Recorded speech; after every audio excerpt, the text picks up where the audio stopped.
If there's one thing Americans love buying, it's large SUVs, large body-on-frame SUVs with a third row. Every single year, it seems as though Ford, Chevrolet, GMC, and Jeep go head-to-head in this class to get the top spot in this market between $70,000 and $100,000.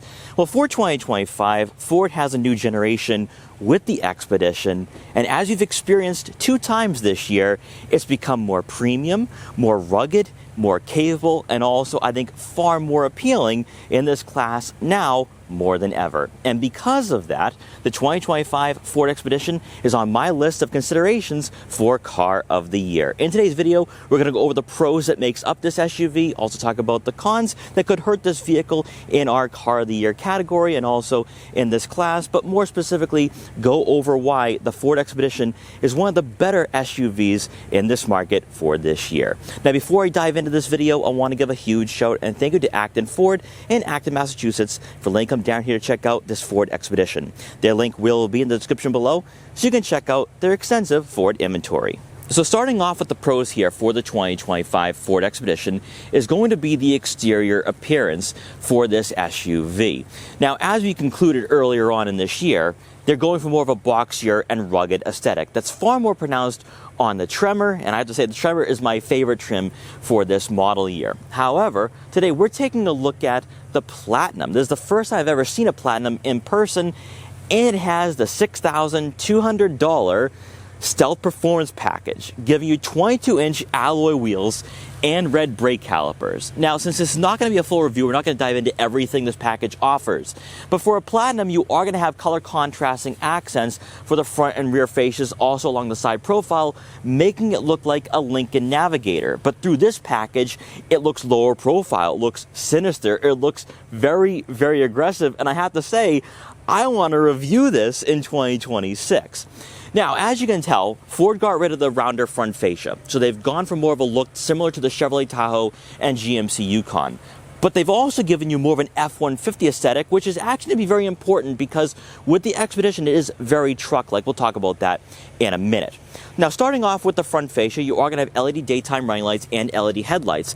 But what I love here, starting off with the Platinum trim and above, you will have the LED light bar that runs the length of the front fascia, giving you a futuristic and modern look, and more specifically for this trim, probably more classier look as well. You're going to have gloss black trim for the front grille. That also integrates into your Ford emblem, and the Expedition badge in gloss black as well.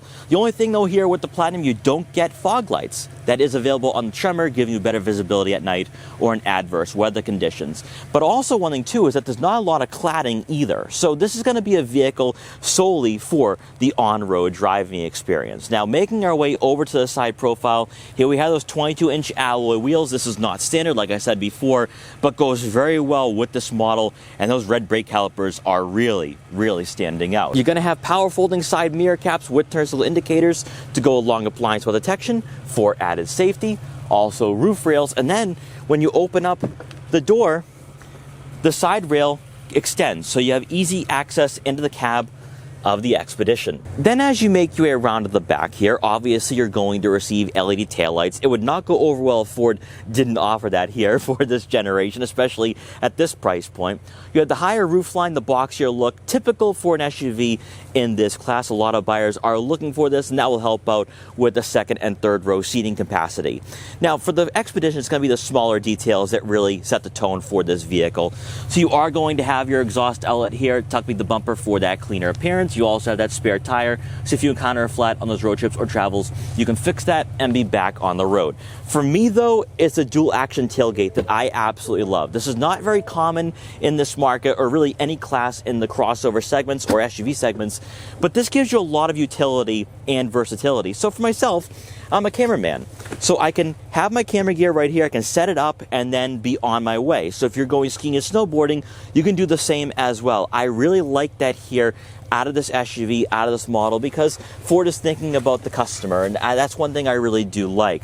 Also, you can lower and raise the second and third row seats, helping out with that practicality. But I will say this though, this vehicle is one good-looking body-on-frame SUV that, especially in this particular specification, looks very sinister, lower profile, and also, I'm going to say, pretty cool, much like that Tremor. Another strong point here for the 2025 Ford Expedition is going to be the powertrain options available for this SUV. Now, for those of you who are traditional car shoppers in this class, you're going to say, oh, there's no V8, there's no V8 option, I'm going to go with Chevrolet or GMC.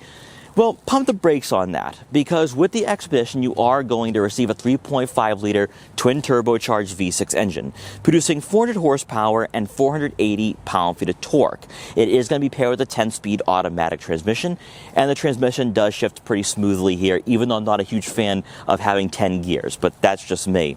However, if you want a bit more fun out of this SUV, out of this platform, you have another option, the high-output 3.5-liter V6. This will give you 440 horsepower and 510 pound-feet of torque. We experienced this with the Tremor. And I will say this, on paper, it doesn't seem like a massive boost in performance. But when you're accelerating off the line, when you're on throttle, you definitely notice the extra 40 horsepower and about 30 pound-feet of torque. So this is going to be a very fun SUV to drive around on a daily commute. The only downside here, comparing this to a Chevrolet Tahoe, comparing this to an Infiniti QX80, is that it's not as laterally inclined. It's not one of the better handling SUVs in this class.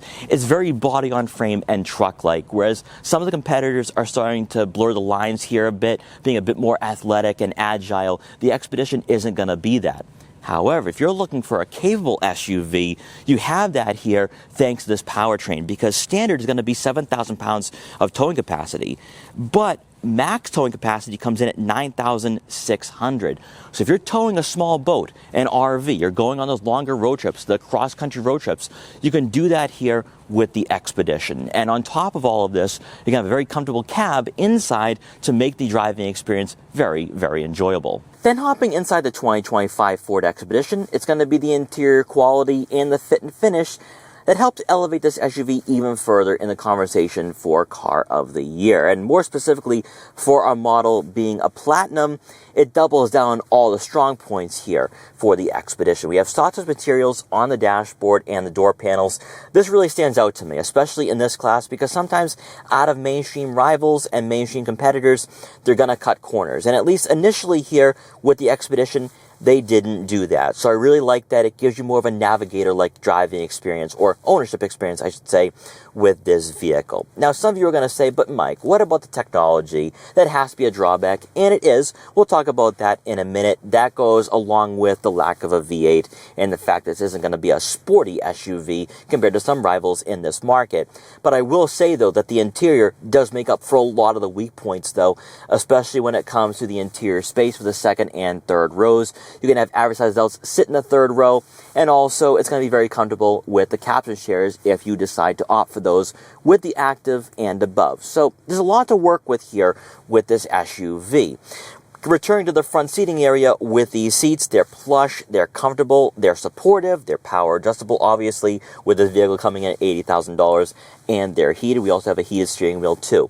Getting into the steering wheel, some people might not like the yoke-shaped design, but it most certainly fits an SUV in this class, and also helps out with the maneuverability, believe it or not. Because if you're hopping in from a Ford Explorer, there might be a bit of a learning curve, there might be some apprehension. I'm going to tell you this right now, it drives a lot smaller than it looks, so I think a lot of you are definitely going to like that here for 2025 and moving forward. Then with the rest of the interior, yes, we had this new Google integration for the touchscreen with Google Maps, Google Play Store, and Google Assistant. We also have a new widget layout here with everything within arm's reach for Apple CarPlay, Android Auto, towing, hotspot. It's all going to be right here. I also think the resolution and quality is pretty good, and the responsiveness is even better than before. But the one drawback, and we'll talk about this in further detail, is the lack of physical buttons. But the physical buttons you do have for your gear selector, your volume knob, and then also your auto start stop, park assist, your camera systems, your hill descent control, that is all within arm's reach. So you'll be able to drive along, keep your eyes on the road ahead of you rather than looking down at screens. So a lot of you should like that for sure. The one thing I do like, though, out of the Expedition is this floating bridge for the center console. You can slide this console forwards and backwards, revealing a storage compartment. So if you have a bag or maybe even some valuable items, you can store them here, and that way they're out of sight if you do leave this vehicle unattended for a while. But then when you place it back in its normal setting here, you can have your wireless phone charging pad, your two cup holders, also your Pro trailer here, so When you are towing something, that's going to be right there within arm's reach. And you will have a center storage compartment as well, deep enough for some 17-ounce water bottles if you are going skiing and snowboarding during the winter. So it's all going to be a great driving experience, a great ownership experience, more importantly, out of this SUV. The last pro I want to point out too is going to be the Tremor trim. With the Tremor, you're going to have an SUV that's going to be fun, that looks cool, that looks engaging, also has the better ground clearance, the all-terrain tires, 33-inch tires. Even though you're spending like $83,000, it's a more capable SUV than the Chevrolet Tahoe C71. So if you're someone looking for an adventurous vehicle, you get that out of the Expedition as well. The only downside, though, you don't get the extended version. You can't extend it and have that longer wheelbase. So that is one thing you would have to compare with the Chevrolet Tahoe and Suburban and just go back and forth on that. But I will say the Tremor is actually the bright spot here for the 2025 model. I wish we had one available that I could go over once again, but that to me was one of the coolest body-on-frame SUVs I've experienced in a very long time. Now, unfortunately, this all leads me into the cons here for the 2025 Ford Expedition, and that's going to be the technology. The confusing technology, which I do think Ford will have to address in a mid-cycle refresh at some point down the road, maybe for a 29 or 30 model. Because in front of you is going to be a full digital gauge cluster, which actually is very easy to read, very cleanly laid out. You can customize it by using the infotainment system, which isn't really that bad at all. It's not going to be super in-depth or intuitive, but you can have your navigation map displayed. You can also showcase your tire pressure monitoring, your off-road status, your fuel economy statistics. It's all going to be right here. However, it all goes downhill with the steering wheel. And this is where it begins, with the unnecessary technology that really doesn't make a lot of sense here.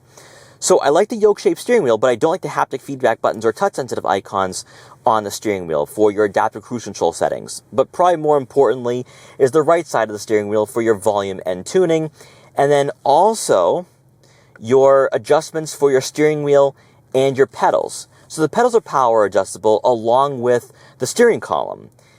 But it's not really easy to access all of this if you're not technologically inclined. I think a lot of you are going to hate this after a few days, because it's going to be like, well, I don't want to have to use this all the time and use the touch-sensitive icons. And we're seeing this from other rivals where Volkswagen had to go back to physical buttons. Audi will have to do the exact same. People don't like this layout. That's one thing I don't like here, because especially with adaptive cruise control, it should be very simple and easy. And this time you have to really keep your finger on the icons, and you have to keep it there and hold it there. That's just one thing I don't like. Then as we make our way over to the infotainment system, yes, I like the resolution, quality, and responsiveness. It is an upgrade over last generation. But it's the smaller things I really don't like, such as your touch-sensitive icons for the dual-zone climate control, AC, front rear defrosters, fan speed, fan direction, also your heated and ventilated seats if equipped, and your heated steering wheel. Also, you have a climate menu as well. That way you can access the rear climate control settings. It's stuff like that I wish we just had physical buttons and dials. But then it's also even more difficult than that for some smaller things, such as your outside lighting. You have to go through menus to do that. The same with your rear climate lock, your auto hold. These are things I wish I didn't have to access through the menus, through the infotainment system. These are all things that could easily be offered with physical buttons. Then speaking of physical buttons, there's a lack of that. But if you hop in this vehicle for the first time and you set off, you're going to forget that you have a drive mode selector. That's found on the left side with your 2 high, 4 high, your 4 low, your 4 auto. And then you have the drive mode selector for normal, tow and haul, eco, sport, slippery, and off-road. The ergonomics is what's really going to set this vehicle back a bit, because I do think that some rivals do a better job when it comes to the ergonomics and the button layouts and even the infotainment systems. That's where Ford is falling a bit behind here, and I do think there's going to be a major refresh at some point to address all of these weak points. Because yes, the screen is nice, it looks cool, it looks cutting edge. It's just that on a user-friendliness scale, I would probably rate this on the lower end of that, maybe a 4 or 5, whereas some rivals are closer to 7 or 8. And then the last con here for the 2025 Ford Expedition is the fact that it's very, very expensive. I mean, compared to a Chevrolet Tahoe, the Tahoe does undercut the Expedition in every trim.